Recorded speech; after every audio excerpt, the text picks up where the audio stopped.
All right. Hey, Don, thanks for joining me on the Flipping Junkie podcast yet again. Hey, I appreciate being here, man. I'm very, very glad to get to talk to you again. All right. Number four. Yeah, that's That's pretty good. cool. Is that a record? Yeah, that's a record, I'm pretty sure. So we're going to have to do something special for this. Absolutely. Um, and I'm super excited too, because when we were looking back at what the other episodes were, we hadn't really talked about know your numbers. And to me, in my opinion, you're the know your numbers guy. You know, at the mastermind meetings and that kind of thing, what you've shared with the group has always amazed me as far as the level of detail that you go to figure out what your real numbers are, and not just knowing numbers, but which ones are the important ones. Right. And so I'd love for you to share that today, if you don't mind. Absolutely. Absolutely. All right. I was hoping that you would say that. I don't know what I was going to do if you were going to say no. No, no way. My numbers Not are sure secret. any of it. It's more. No. All right. So for anybody that might not know you, and I don't know how they wouldn't at this point, you're the host of Flip Talk podcast, hmm which rivals the Flipping Junkie podcast as the number one available, right? I think you got me beat every time. I think it depends on the search term, but you pretty much had me beat. You've been around a lot longer and you have better content. So, Yeah. but yeah, I have the Flip Talk podcast, and then which is an interview style podcast, which you've been on a few times yourself. You're actually my record breaker. And then I also have Flip Talk Rookie Playbook, which is a week by week, like a play by play. Like I have this crazy idea, I want to get started in real estate, and that's week one. What do you do? And we go week two, week three, week four. We're at week 46 released right now. We're going to go to week 52. So it'll be like your first year, week by week in real estate.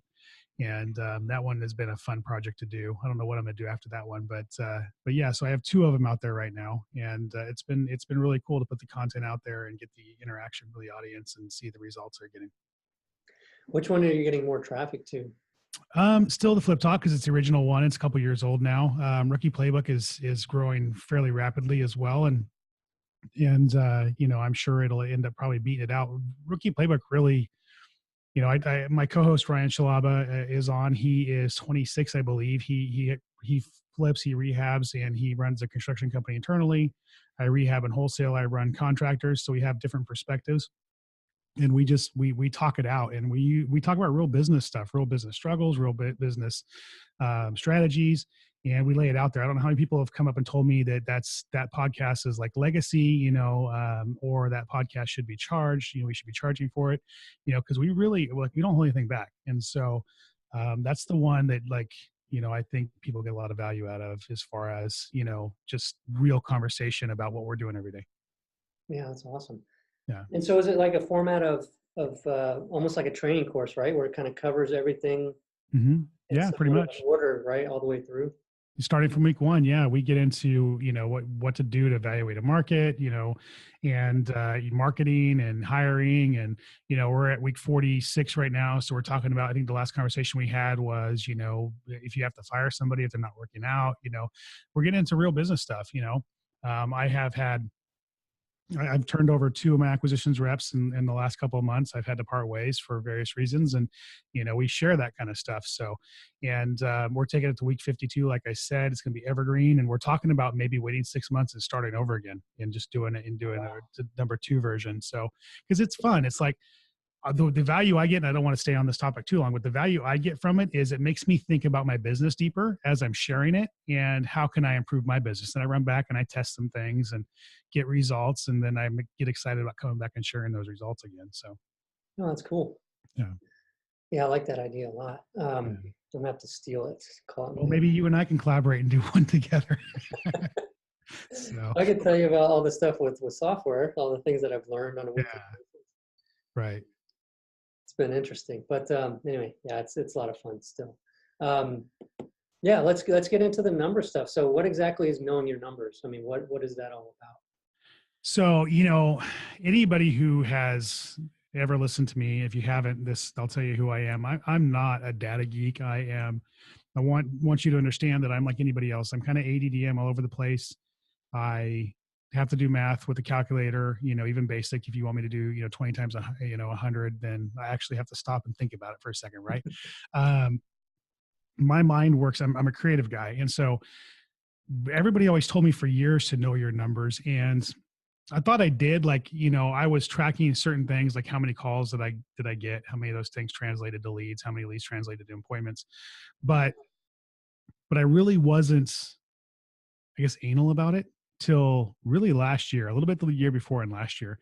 And what I started doing was I started micro tracking, and I'm not going to probably get into that too much here, but I started micro tracking everything. I split test everything. If I changed the card on direct mail, I changed the phone number, because if the card was blue or green, I wanted to see if that kind of stuff mattered. And I really started documenting everything I did. And, um, you know, that gave me a perspective of my business on what was generating momentum. And then at the end of the year, we took a deep dive into the results, everything to close, because what closes matters, right? Not how many contracts you get, how many get to the finish line, and whether or not you made money. And so I looked at like the money that we made after we paid everybody out, what was our net profit on these deals. And I was able to see through the marketing channels what actually made me money and what actually didn't. You know, what actually, you know, if I used, you know, a certain direct mail piece or list, or, you know, a certain list for RVM, or, you know, something for online, I was able to kind of see, you know, what at the end of the day was producing and what wasn't. And that, knowing those numbers, taking that deep of a dive, has allowed me to, like, basically save money in my marketing, reposition my business in a way that I think is going to be totally more successful.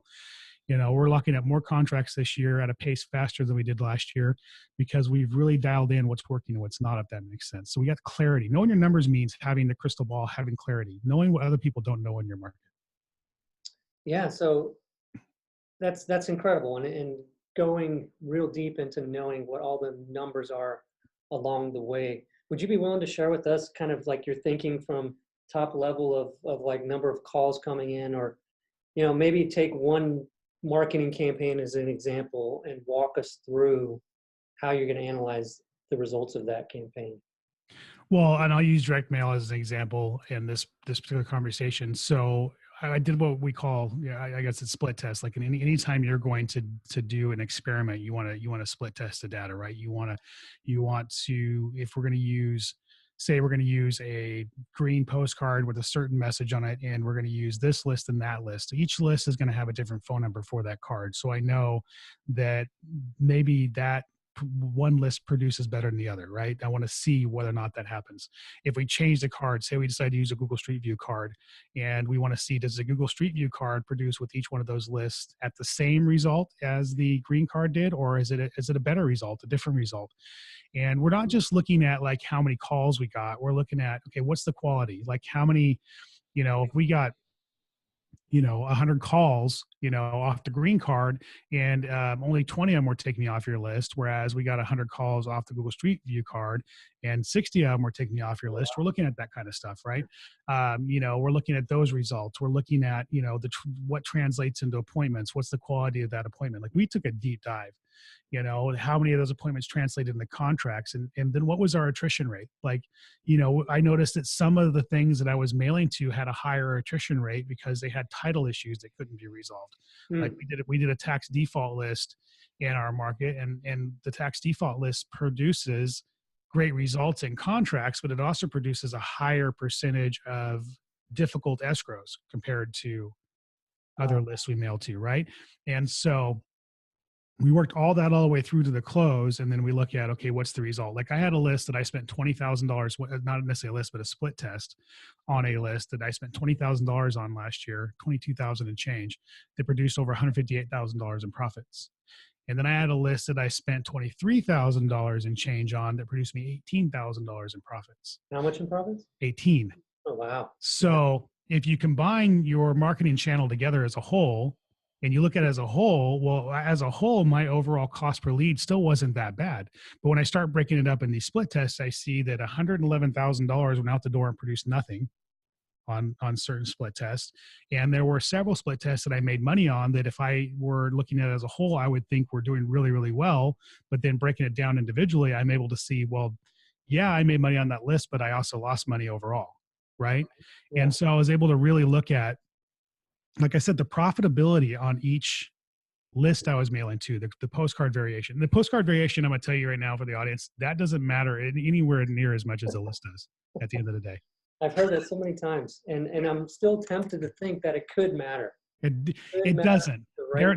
there are some things like the higher the volume markets, the higher competitive markets, postcards like a Google Street View are probably going to get you better results than a softer message. And then the markets like probably the market you're in and the market I'm in, a softer message is going to get you better results, right? Yeah. But it's not it's not enough to really make a huge deviation. When you kind of need to look at, if there's a way for you to get a stack of your competitors' cards, Right. and if there's a theme running through them that's completely uniform across all of them, and you're the guy that's like this, stand out because it's opposite of the rest of them. Right. But I mean, that's really hard to figure out, right? Right. And at the end of the day, the people just have to be at a place where they're ready to call somebody and find out what they can get. I mean, Right. at so, At the end of the day, I mean, the secret, I think, for anything, right? Whether it be RVMs, direct mail, PPC, is consistency. There's one underlying secret in this business, and that's consistent. Be consistent. And most people have a hard time just being consistent. So, if anything, be consistent. But then you overlay that with, I know my numbers and I know what lists and what strategies are getting results. Like I know what day of the week to mail on now that's going to get me the best results. hmm, And so for instance, and this was anecdotal, but it's proven now. I don't want to mail on Monday and land on Wednesday in my market, because Wednesday's when all the junk mail hits. mhm, And you pull this big old thing of junk mail out of your mailbox, and your little tiny postcards just in yep, there somewhere in that trash. What's going to happen is going to get thrown away.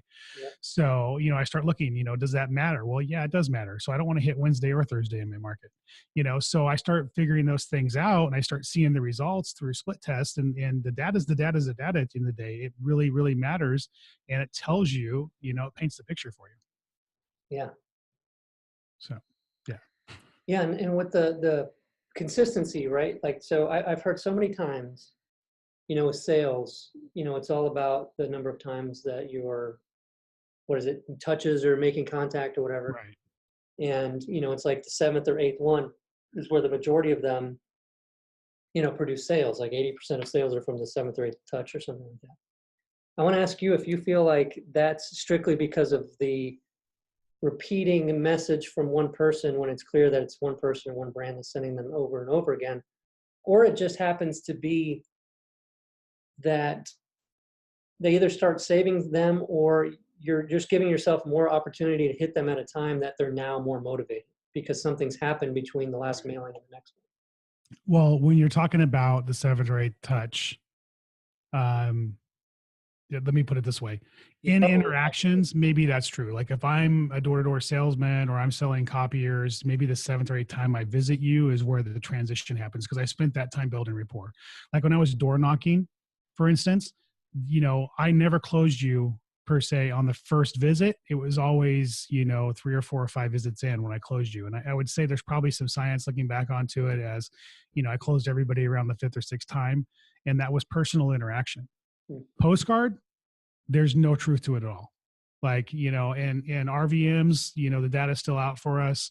We're doing text messaging and stuff like that. The data's still out, PPC, I think, that just matters if they're looking for it, because you obviously can't be in front of them any other time except when they're looking for it. So, but when it comes to like the postcard marketing, my data from last year says that there's no increase in conversion on the 7th or 8th time. So what matters is the message in front of them when they're ready to see it. And that could be the first time they get the postcard. It could be the 4th time. It could be the 20th time. So it's just consistency, not the matter of touches. And I say that because I don't want somebody to think like, if I just mail to them 6 times, I'm going to get the results. No, is your message clear and concise? Does it have a call to action? And are you mailing to, the right list per se? I mean, if you're mailing to somebody that just bought their house 6 months ago, right? They're not probably going to be all that motivated to call your postcard, Yeah. So, that kind of thing. So that's, yes, in the follow-up stage, in the interaction through phone call, in the interaction through personal interaction, 7 or 8 times, there may be some truth to that, 5, 6, 7, 8 times. But when it comes to the marketing aspect of it, it's just whether or not they're ready to see the message. Hmm. That's what I got from it, to be honest with you. Yeah, and I feel that that's right, because it's not trying to get them to buy a $20 widget. Right. Right. It's somebody needing to sell a house, They have an underlying motivation. They have a problem that needs to be solved. right? Yeah. So it's not on a whim. Oh, yeah, let's just sell this thing, Right. I want to get some money and go on vacation. It's just Right. wild hair. But yeah, so yeah, taking a look at in that respect. Yeah, because so many times you hear that kind of thing and it's like, I don't know. I don't know that it translates. I don't think I want to make decisions based on something from some other industry or some other thing that really is not apples to apples. It's not, and it doesn't translate. And I tested this. Like every other drop I did, I changed the phone number. Like even if I didn't change the car to the list, I changed the phone number. Wow, so you know And which one to call. yeah, to see if it mattered the second or third or fourth time I hit you. And it's just the data's not there to support That's why you have 200 phone numbers, I guess. it. I don't have 200 phone numbers, but I have about 100 now. Yeah. Do you really have 100? You have 100 of I them? think we're at like 80 or something like that. Some Okay. crazy number like 80. So Yeah, I take that back. No, our split test is 92 now. So I guess we have 92 phone numbers. you can afford it because you're making more by knowing those numbers, and that's what those phone numbers allow you to do. Right. No, it's awesome. The other thing I wanted to ask you about though was what part does follow-up play in this? Because as you're tracking these numbers, I mean, how big of a time frame are you going to give? How much of a window are you going to give to let some of those follow-ups bring additional return on that same marketing campaign? I've learned that follow up is forever. This year we implemented follow up at a level we never had before, and we do the text message sequences, we do the email sequences. I have 4 lead managers. They're required to do 40 outbound follow up calls a day, um, and that's a huge part. 40% of what we closed last year was from follow up, and 40%? 40%, and roughly half of our appointments on any given day are from follow up. I would say about 30% to about half, depending on where we're at in our marketing cycle, is from follow up appointments. We're buying stuff, 6 months out, 11 months out. We're even buying stuff out from lists that are several years old. We have what we call it the list of 800. It's a list that's a few years old. I don't know. It wasn't the entire database at the time, but for whatever reason, we pulled it and we utilize that to cold call. We have our new reps cold call, our acquisitions reps. If our acquisitions reps have any downtime, they're cold calling it. And we pulled deals out of it. We pulled like 3 or 4 deals out of it last year. So, and I want to probably say 2015 or 16 was from that particular list is from. So we're still pulling deals out of it. We just did a follow up. We bought a house in follow up in November, and the reason why we bought it was because they called in January. They wanted 65,000 for the house. 65,000 didn't work, but by November, the comp had changed. And so nothing else changed. The seller still wanted $65,000, but the comp changed in our Hmm. market, and we were able to make the numbers work. So follow up. I mean, it could be that the seller finally decided they want to make an appointment. It could be that they finally decided they want to sell. It could be they finally decided they want to sell for your price, or it could be that for some reason something's changed either with your buyers as a wholesaler or for you as a rehabber, and now the numbers work. So there's so many aspects that follow up is paying off for us, and I am so glad I implemented in my business. And that's one strategy that I'm going to be such a crazy maniac on, is that follow up part of it. Now, what parts of the follow-up are you finding most effective? The calls, the Personal calls, calls? yeah, the phone calls are really where I think the meat of it's at. So, they'll make, depending on the call volume, and they'll make between 20 and 40 outbound calls a day. I want them making 40, and on the heavier call in days, they don't quite get there. On the lower call in days, they do. And I would say the connection is about 1/3. If you make 30 calls, you're probably going to talk to about 10 people that are going to answer and actually have a conversation with. So, but those seem to translate into appointments better, those conversations, than the text messages and emails. I think the text messages and emails are more just keep us fresh in their mind. Hmm. Yeah, so So that when you do call, it's like, yeah, they got a couple messages from you guys. right. Do Hmm. you have any tips for those messages, like the text or emails that you found to be more effective? Yeah, I mean, to go into that here would be kind of hard. We obviously, John Martinez is a sales stud, and we used a lot of his scripting for our auto sequence. I think we made most of it our own at a certain point, but it's definitely based off of what he has out there. And then there's obviously some stuff built into some of the systems as well. out there. I'm sure, Flip Pilot's going to have some of that stuff built in as well. Yeah. And yeah, I think the key is the consistency there too, and not to overthink it. As long as the message is clear, you can modify it and make it your own a little bit, but as long as the call to action is clear, that's really what matters. Basic, simple, to the point, the call to action being clear, and then just be borderline annoying. I'm sorry, I didn't get that last part. Just be borderline annoying. Oh, borderline, yeah. You got to be borderline annoying. The Dan Kennedy thing, like if you're not, pissing somebody off, by noon each day, you're not being aggressive enough or something. Yeah, and there is some truth to that for sure. Yeah, because it will do that to some people, but to the other people. And I was getting an email for some sort of like video course that I guess I went to somebody's site and then got a PDF or something a couple months ago, and I this last week I kept getting these emails, and I would click the email because I wanted to read the sales page.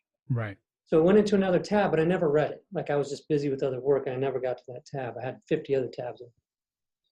Well, the next day, I think I did the same thing, but I realized the tab was already open, so it's already there.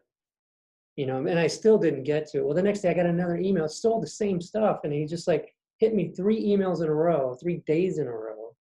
Right. And this time I was like, well, thank God he did that because I really want to get this, and I went and just bought it. Right. And it's like, had he not done those 3 days in a row, I wouldn't have done it. I just wouldn't have remembered. So yeah, it's like what we might find annoying, or some other person that needs it, which is what really matters, won't really find it annoying, and just help them to reach out to you. I agree, and I'm busy. I got 100 things going on. So if you want my attention, you got to poke at me. You do. You got to follow up with me on a regular basis, and usually it's the person that's finally like, well, okay, well, I guess you don't want whatever. And I'm like, no, I do. Just give me a minute. So it's the same thing.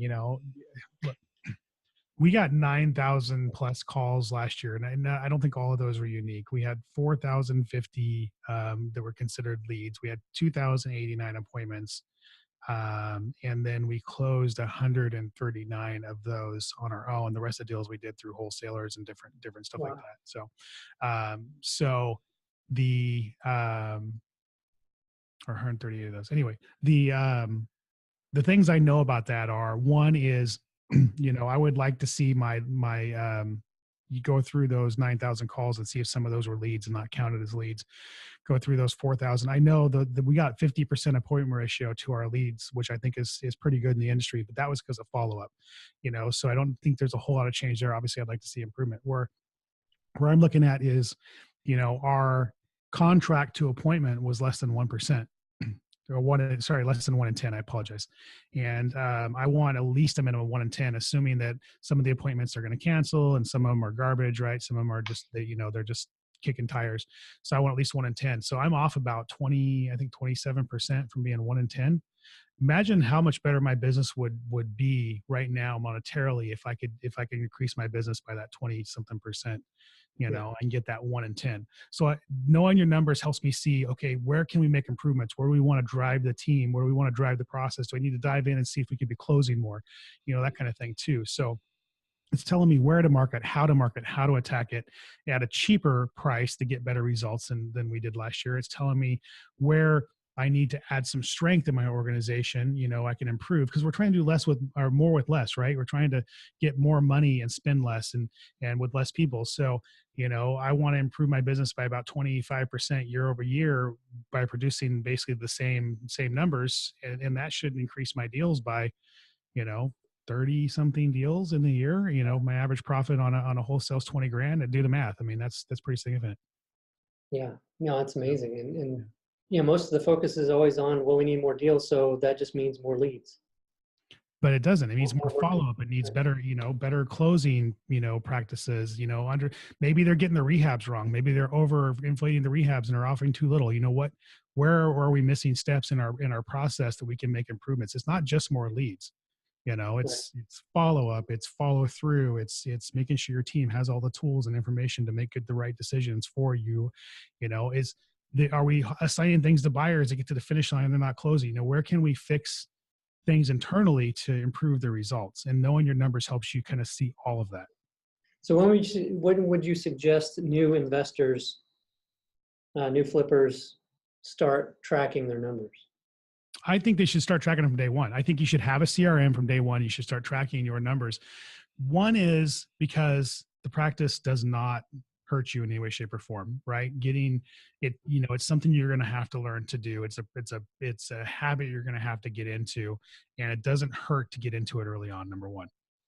Number two, I was just talking to somebody that's only doing a couple of deals a year recently, and she was telling me, I'm doing my equity list and my driving for dollars list, and I'm combining them together and I'm mailing them out. I'm like, so where are your deals coming from?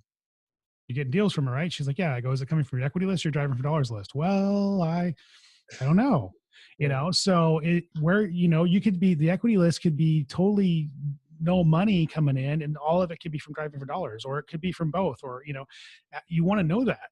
So it doesn't matter if you're only doing a couple thousand pieces a month. You should be split testing, the different, like if you're doing driving for dollars, that should be a different phone number. If you're doing equity, that should be a different phone number. If you're doing tax defaults, that should be a different phone number. So where you're coming from, especially when you have a small budget, because you've only got a finite amount of money to utilize to make money on, and you want to be able to maximize that as much as possible. And for me, I can drop a bomb on the market. I'm a shotgun. I'm going to make money no matter what, because I can afford to, right?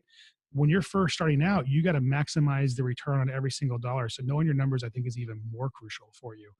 And if you do that early on, it's going to give you power in growing your business and understand your business like no one else. Because I guarantee you, most people aren't doing it. I wasn't even doing it for years. And when you become the beast you deserve to be as a company, you're not having to go back and clean up a mess and start putting systems and processes in place, on a machine that's already running. You've done it from day one, so it's already there. That makes sense. Yeah. That's hard to do. Go back and clean up a mess. Yeah. Trust me, I've done it a few times. Yeah, I had a binder on my bookshelf from old meetings in the flipping business. And, we were looking at numbers back then, and I think at a certain point just like fell out of it, and right. And, just looking back at some of those numbers was really interesting, it's just kind of crazy. Right. Back in some of the days when there wasn't as much competition. But, it's like leads for $13 a piece, stuff like that. That's like really kind of hard to do these days. I wanted to ask you also about follow-ups, because there's a couple places that follow-ups happen, right? I mean, you have, especially if you do a big mailing and you get a ton of calls, you can't answer all those calls live, right? So are you considering some follow-up on just getting in touch with the seller? Well, we do try to answer everything live. I have 4 lead managers, and we don't always succeed. We have a backup company that we have in place to answer live if we don't get to it. But yeah, we definitely, like, if the call gets missed for any reason, they're calling back. And so I get a report every day at the end of every day from one of my top lead managers, and I get one from each of them. But he sends me a report at the end of the day. It says how many calls came in, how many they missed, and then how many connections they had after they missed. So I want to know, like, if you missed 30 calls, did you make contact with 20 of those people? Yeah. He's telling me that. So then I know 10 fell into a dark hole, and we gotta start hitting them again the next day. So, but we really try to answer 100%, and unless we get hit all at once, like literally, because sometimes that happens. Like, I do an RVM, and for some reason they all call at 1 o'clock, and then we'll miss calls, and they'll roll over to our service. But they're still, even with that, our people are calling back like right away and trying to make contact. And so absolutely, yeah, we're doing everything we can to have a conversation with you immediately, and then we're following up with you on a regular basis as well. It amazes me all the time how hard it is to get a hold of somebody to just try to call you. I know, it's crazy, isn't it? It's like 15 minutes or something, and it's like all of a sudden it's impossible. Right. It's like maybe they built up the nerve to call, and then they lost it when you didn't pick up, and or not wanting to pick up when you call them, because you're calling them back from the same numbers, right? Oh, absolutely. Yeah, whatever that lead source was, that phone number, we're calling back from that number. Yeah, and I like how you say that you do your best, and even with that many calls, to answer every single thing live, because it could be that one that's missed is the $100,000 wholesale deal. Right. You never know, right?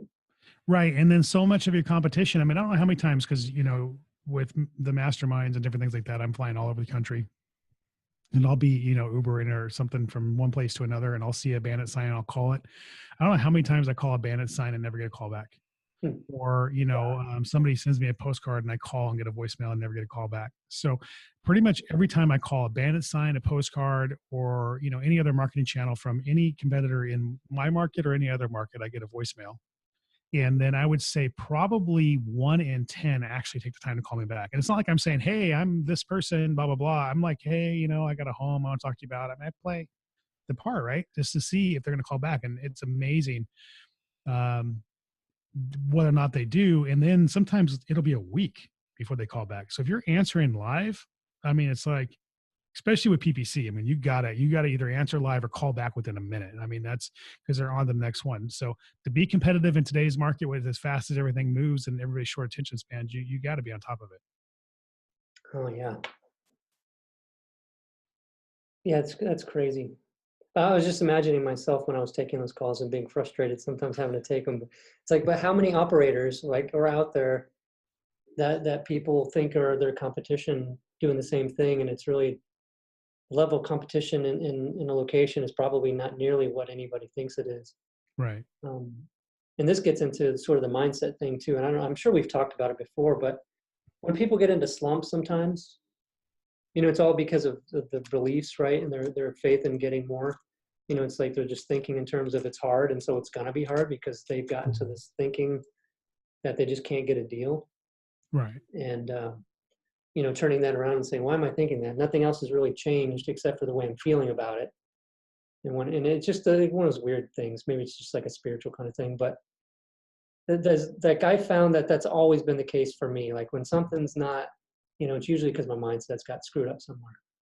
I go through slumps all the time. Sometimes I go through, highs and lows in a day, and I have a very kind of structured business at this point in time. It's fairly consistent. I still have bad days. I once asked somebody, I posted this a few times on Facebook. I had a gal start working for us, and I walked up to her and I was like, hey, are you bipolar? And she's like, she got offended. She's like, no. And I was like, well, you will be in this business. and, because there's highs and lows, right?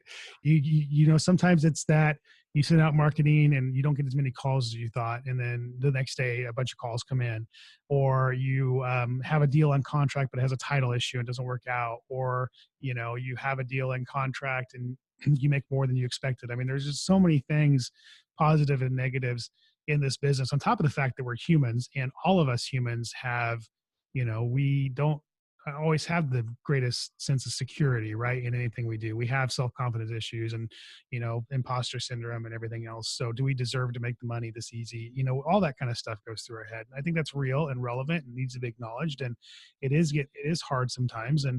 But we all go through it. And I think the message I would want to say to that comment is you're not alone. um, you go through it, Danny. I go through it. I think everybody in your audience goes through it, and that's just part of being human and the struggle of life. And if we didn't have the struggle, it wouldn't be worth it. So Yeah. pull your pants up and go to work. Right. Yeah. Right. Acknowledge. Yeah. It's acknowledge, right? Finding out, like stop and thinking, am I thinking in a wrong way? And Right. it's amazing how many times like that's like, why didn't I pick that up 2 weeks ago? Why did, because as soon as you do, you can move forward and change it. Yeah, that's big. I don't know how we got down that, but I think That's right. No, it's all right, but it needs to be said, and I think yeah, it's not said enough, and the struggle is real and it is hard, and sometimes you got to turn a lot of dirt to get the gold. But man, when you get to the other side, it's so worth it. When you're cashing in the gold, it's worth it. yeah, And so that's what separates those of us who are successful from those of us who are not. And one more thing I want to say about that is, if you're still sitting on the sidelines listening to any of these podcasts, like, you have no excuse. You were talking about writing in a binder, right? um, Technology, you have CRMs now. Flip Pilot is phenomenal. When you get the beta stuff worked out, it's going to be the best CRM out there. I mean, you have these tools at your fingertip between Google and Google Street View. My God, you don't even have to drive to the house to see what the neighborhood looks like anymore. You have it's so easy to do this business with the information, YouTube and podcast, to learn and do this business, that you really have no excuse not to, and not to grow your business or not to better your business. Like, there's no excuse not to do more if you want to do more, or to get started if you want to get started. Because what we were up against when we started, the technology is just 1,000 times better now. yeah. Yeah. Soapbox, sorry. No. It's in taking advantage. So like the follow-up, like you said, 40% of your business. And, we never did the follow-up. I had my notepad, and if I happened to have a slow time and I'd flip back a couple pages, I would do one or two follow-ups. Hmm. Having a way where that's systematized and it's happening for sure, and you can track and make sure that it is happening, Right. is big. I wanted to also go back into the numbers a little bit too, because I think at one point you had been analyzing locations of leads. Is that correct? You were looking like, and if it's something you want to share, I don't know if you want to or not. No, that was, wish I could take credit for that, but I think that was Mike Simmons was talking about the zip codes that were Okay. producing for him and weren't, and then Bill had done something really cool with the heat map. Okay. So it was funny because we were all diving into direct mail at the same time Yeah. in different ways, and the other marketing channels were doing in different ways, and looking at, like Simmons was like, okay, well, I'm mailing to the zip code, I'm mailing all this kind of stuff to this one zip code, and it's produced like one deal in the last 2 years. And so I'm upside down. Kind of the same thing I did with the split test, right? And so that was, just being able to see that. And that's, knowing your numbers on different level. And so, knocking down the areas, knocking down the list, knocking down these things and figuring out what the results are, what the numbers are, okay, this city, I've never got anything in, and I've spent, $30,000 mailing to it. I need to stop. Or this keyword has never got me a result on PPC, like you said. I've spent all this money by driving leads to my site, but none of them have ever converted. So I need to eliminate this keyword, right? So those are, knowing those things, I think, are critically important in your business, or having somebody on your team, right, knows that information. So Yeah, it's just another layer, yeah, to Mhm. dig into and find out. Because even with Google Ads and things like that, times of day and even Mhm. locations of where to target, happen Right. and actually make a difference too there. So there's a lot of that within the online stuff too. So it's pretty amazing how far you can take all this. Do you have anything that you look like you were going to add I something? would just say it's amazing how deep you can go with any of these marketing channels, and I barely scratched the surface. We're going deeper this year, and as you grow, I think it's important to continually challenge yourself to go deeper and deeper and to figure out the whys and the hows of everything you're doing. Have you read any good books or anything that sparks your creativity or helps you to think through what you're going to test next? I wish I could say I did. I mean, I've read a lot of great books recently, more on, I think, on personal development and leadership and different things like that. As far as the marketing, really, I think it's just I've surrounded myself with people way smarter than I am. And they're challenging themselves, and I'm watching them do that, and I don't want to get left behind, and so I don't want to say I'm following the pack, but in some ways I am. I'm watching them do these really cool things in their business, and I'm like, okay, well, I need to be doing the same thing. So I think more so, surrounding myself with people like you and Melissa and some of the other people that have been just, I think, really inspirational and to my business, is where I found the most value. When you're running with people that are running the same direction you are instead of fighting against you all the time, that really gives you inspiration and drive to take things to the next level. That makes Yeah, sense. yeah, Yeah. yeah, completely. Yeah. And that's where the connecting the dots, right? You hear all this stuff that other people are doing, and it makes you connect the dots that much faster. Right. And they've already connected a lot of them for us, right? Right. Right. Yeah, it's awesome. Do you have anything that you well, I'm interested though. I've already got that new stack of books. I cleaned off my nightstand, and it only took, I think, 1 month to get back up to 8 books on my nightstand. But what are some of your favorites, even if they are self-development, leadership type books? You know, um, Never Split the Difference is one that I read last year that I think is a phenomenal book, and I'm surprised it took me as long as I did to read it. Um, I'm going through right now. I'm going through You Can't Hurt Me.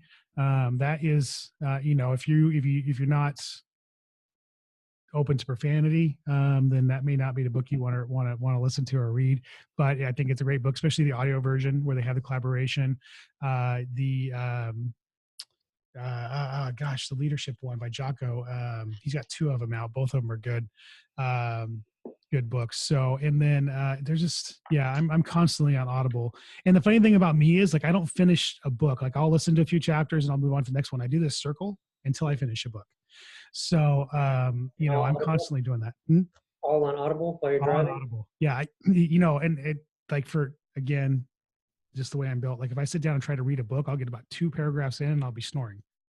So, you know, I just can't. I hear you on the Audible thing because I've been doing that and I never really did it before, but I'm loving Yeah. it. It seems like I burn through books that much faster, and I never realized Mhm. how much I do drive. Yeah, And, in the car or on an airplane or yeah, absolutely. It's just it's great and you can put it on 1.25 or 1.5 speed and listen to things faster. I will say that do not put Gary V on 1.25 or 1.5. He talks fast as it is, Gary Vaynerchuk. So listened to a couple of his books on fast speed, and that almost gave me a headache. So, but yeah, but you can speed them up and get through them a little faster too. So, you know, Audible is I think a great resource. yeah, and I like it, and to just go through and listen to one like 3 times. You, Right. you catch stuff, whereas like reading a book 3 times can be tricky, can be hard. Yeah. And then, you know, my favorite book of all time that I drop all the time is How to Win Friends and Influence People. That is the one that put me on my entrepreneur journey. I was, you know, in high school, I had a rough time. My mom had been divorced a few times. I'm not gonna go into that, but I had a chip on my shoulder and attitude. I was always picking fights. And I had a principal basically hand me the book and she's just like, read this book. And she put me on a path to the next book I read was Think and Grow Rich. And then, you know, she put me on like that sparked my entrepreneurial journey, that book. And Mhm.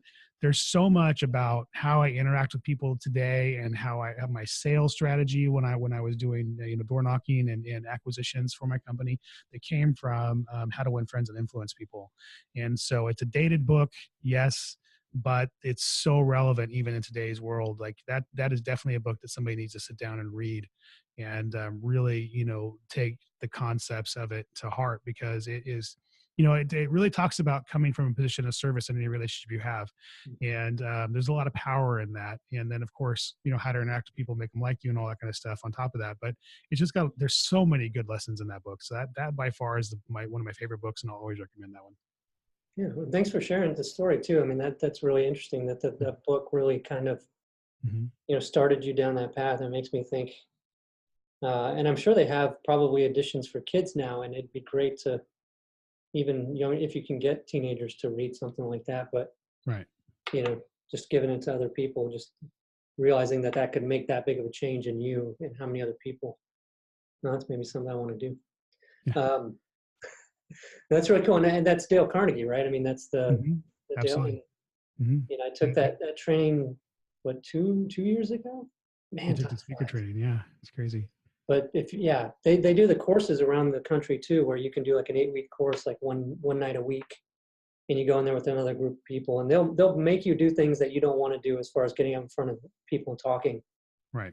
But what I like about it is I think it's a little bit about what you explained, but what they started the course out with was explaining that we're not trying to change you. We're not trying to make you a different person. What we're trying to do is that most of us walk around with just the tip of the iceberg of who we are showing, Mhm. or out there.